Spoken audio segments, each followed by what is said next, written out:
சுப்ஹானஹு வ தஆலா லக்கத் கான லக்கும் ஃபீ ரசூலில்லாஹி உஸ்வத்துன் ஹஸனா ஸதகல்லாஹுல் மௌலானல் அலீம்.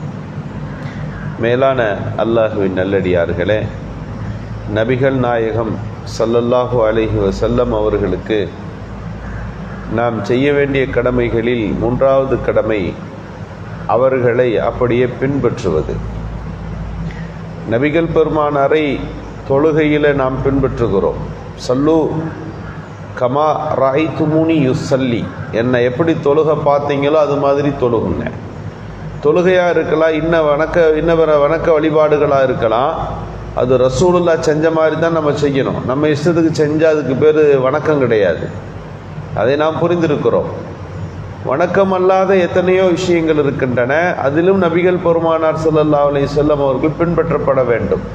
நம்முடைய உண்ணுதலாக இருக்கலாம், உடையாக இருக்கலாம், நடையாக இருக்கலாம், நம்முடைய வாழ்வினுடைய இன்னவர விஷயங்களாக இருக்கலாம்.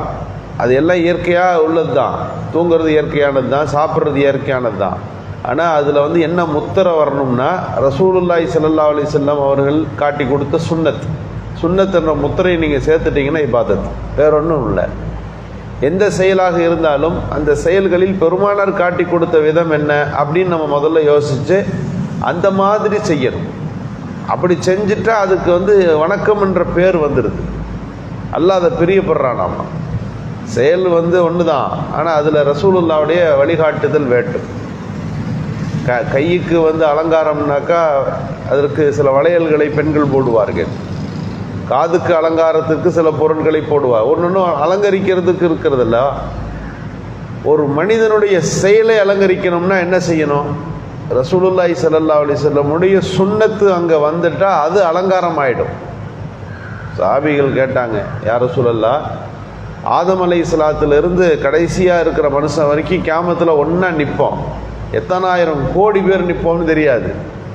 இதில் உம்மத்தை முஹம்மதியான்னு கொஞ்சம் பேர் இருப்பாங்க, ஒவ்வொரு சமுதாயமும் இருக்கும்.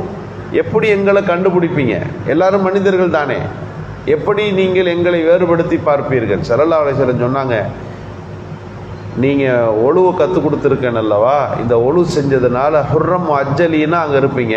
ஹுர்ரம் அஜ்ஜலின்னா என்ன? அதாவது சில குதிரைகள் எல்லாம் இருக்கும். குதிரைகளில் சில குதிரைகளில் முகத்துலேயும் கால் மட்டும் கருப்பாக இருக்கும், 4 காலும் கருப்பாக இருக்கும், முகம் மட்டும் கருப்பாக இருக்கும். அதுக்கு ஒரு ஹுர்ரம் அஜ்ஜல், எல்லாத்துலேயும் தனித்துவமாக தெரியும். நீங்கள் ஒடு செய்வதின் பரக்கத்தினால் உங்கள் முகமும் கை மட்டும் வெளிச்சமாக தெரியும், பிரைட்டாக தெரியும். இந்த சுன்னத்தின் காரணமாக இது என்னுடைய உம்மத்துன்னு நான் கண்டுபிடிப்பேன்.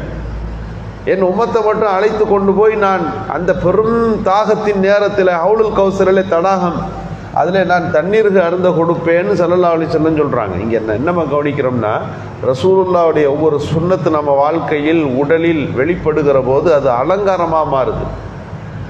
ஒரு அம்மா பஜாரில் ஒருத்தரை பார்க்குறாங்க. பார்த்துட்டு நீங்கள் நேரத்தை ஒதுக்கி கொஞ்ச நேரம் வீட்டுக்கு வந்துட்டு போகணும்னாங்க. அந்த தாயினுடைய அழைப்பை கேட்டு அவரும் போனார். சாப்பாடெல்லாம் கொடுத்து ஒரே கவனிக்குது அம்மா. எல்லாம் முடித்த பிறகு அந்த அம்மா சொன்னது, நீங்கள் வாய்ப்பு கிடைக்கும் போதெல்லாம் என் வீட்டிலேருந்து உட்காந்துட்டு போனால் போதும்னு சொல்லிச்சு. கண்களில் கண்ணீர் ததும்ப அந்த தாய் பேசுவதை கேட்டுட்டு அவர் சொன்னார், முன்ன பின்ன அறிமுகம் இல்லை, ஆனால் இந்த பகுதியில் உங்களை பார்த்துருக்குறேன், அழைப்பு கொடுத்தீர்கள்னு வந்தேன், ஆனால் திரும்ப திரும்ப நீங்கள் வரணும் அப்படின்னு சொல்கிறீங்களே, என்ன காரணம்? சொன்னது அந்த அம்மா, இதே வயதில் உள்ள ஒரு பையன் எனக்கு மிஸ் ஆகிட்டான், தொலைஞ்சு போயிட்டான், கண்டுபிடிக்க முடியல, பல ஆண்டுகள் ஆகிவிட்டது. ஆனால் ஆச்சரியம், உங்களை பார்த்த உடனே என் மகன் மாதிரி இருக்கிறீங்க, உங்களுடைய பேச்சு அது மாதிரி இருக்குது, நட அது மாதிரி இருக்குது, உங்கள் உருவம் அப்படியே இருக்குது, உங்களை பார்த்தா என் மகனை பார்ப்பதை போலத்தான் நான் உணர்கிறேன். நீங்கள் என் வீட்டுக்கு வந்துட்டு போனால் என் மகன் என்னை விட்டு தொலைந்து போன கவலை எனக்கு கொஞ்சம் குறையும் இல்லையா அப்படின்னு அந்த அம்மா கேட்டது. ஒரு தாய்க்கு மகனை போல இருக்கின்ற ஒருவரை பார்த்தால் சந்தோஷம்னா, அல்லாஹு சுப்ஹானஹு தஆலாவுக்கு பிரியமான நபிகள் பெருமானார் ஸல்லல்லாஹு அலைஹி வஸல்லம், நபிகள் பெருமானாருடைய செயல், அவர்களுடைய அங்க அசைவுகள், அவர்களுடைய சுன்னத்தான வழிமுறைகள் அடியாரிடத்தில் வருகிற போது அல்லாஹ் பிரியப்படுறானா. எந்த அளவுக்குன்னா, ஹதீஸில் வருகிறது, மூசா அலைஹிஸ்ஸலாத்தை அந்த சமுதாயத்தை அல்லாஹ் அழித்தான். ஆனால் ஒரே ஒரு ஆள் மிஸ் ஆயிட்டார், அழிக்கலை.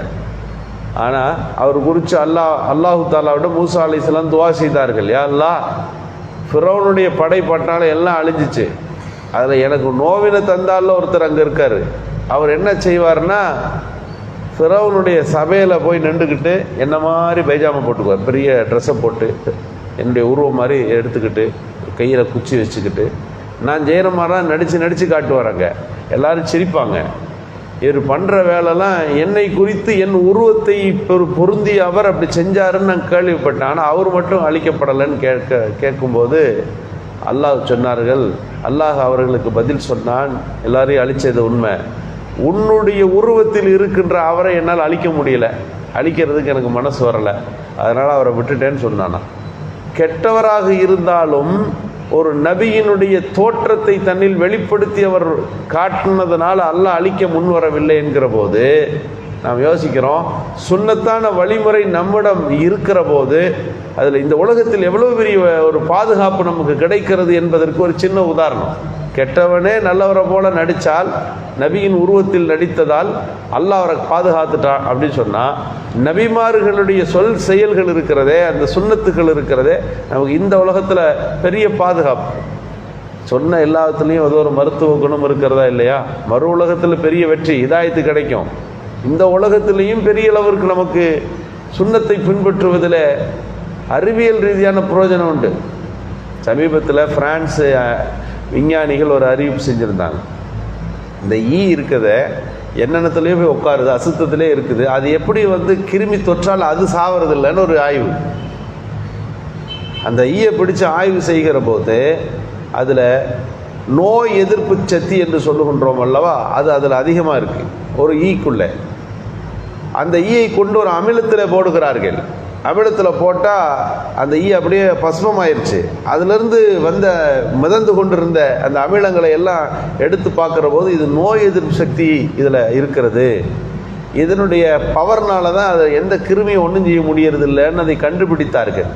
இதை கண்டுபிடித்த பிறகு ஹதீஸில் பார்க்குறாங்க. ஹதீஸில் இருக்குது, ஒரு விழுந்தால் அந்த நீங்கள் அது விஷமுள்ள ஒரு ரக்கையை தான் உள்ளே முதல்ல போட்டு விழுகும், நீங்கள் அதை ஒரு அழுத்தி எடுத்து வெளியே தூக்கி போடுங்க.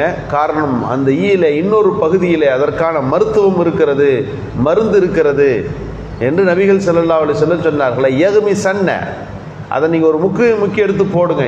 போய் முக்க சொல்கிறீங்களேன்னு அறிவு கேட்கும். அது எப்படி விஷமுள்ள ரக்கையைத்தான் போடுமா என்று அறிவு கேட்கும்.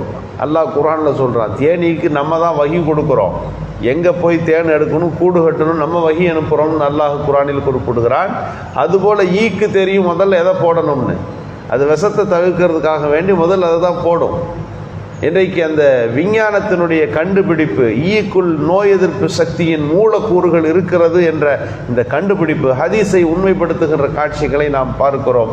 ஆக சுன்னத்து என்று சொல்லுவது இவ்வுலகத்திலும் நமக்கு ஈடேற்றத்தை தரக்கூடியது, நாளை மறு உலகத்திலும் ஈடேற்றத்தை தரக்கூடியது. நபிகள் பெருமானாருடைய மீளாது என்பது, பெருமானாருடைய வரலாற்றை பேசுதல் என்பது ரசூலுல்லாஹி ஸல்லல்லாஹு அலைஹி வஸல்லம் வாழ்க்கையை, எல்லா விஷயங்களையும் பின்பற்றுவதற்கான ஒரு உத்வேகத்தை நமக்கு தருவதற்காக வேண்டித்தான் அமைக்கப்பட்டிருக்கிறது. அல்லாஹ் அந்த நோக்கங்களை கபூல் செய்வானாக. சுப்ஹானல்லாஹி வபிஹம்திஹி.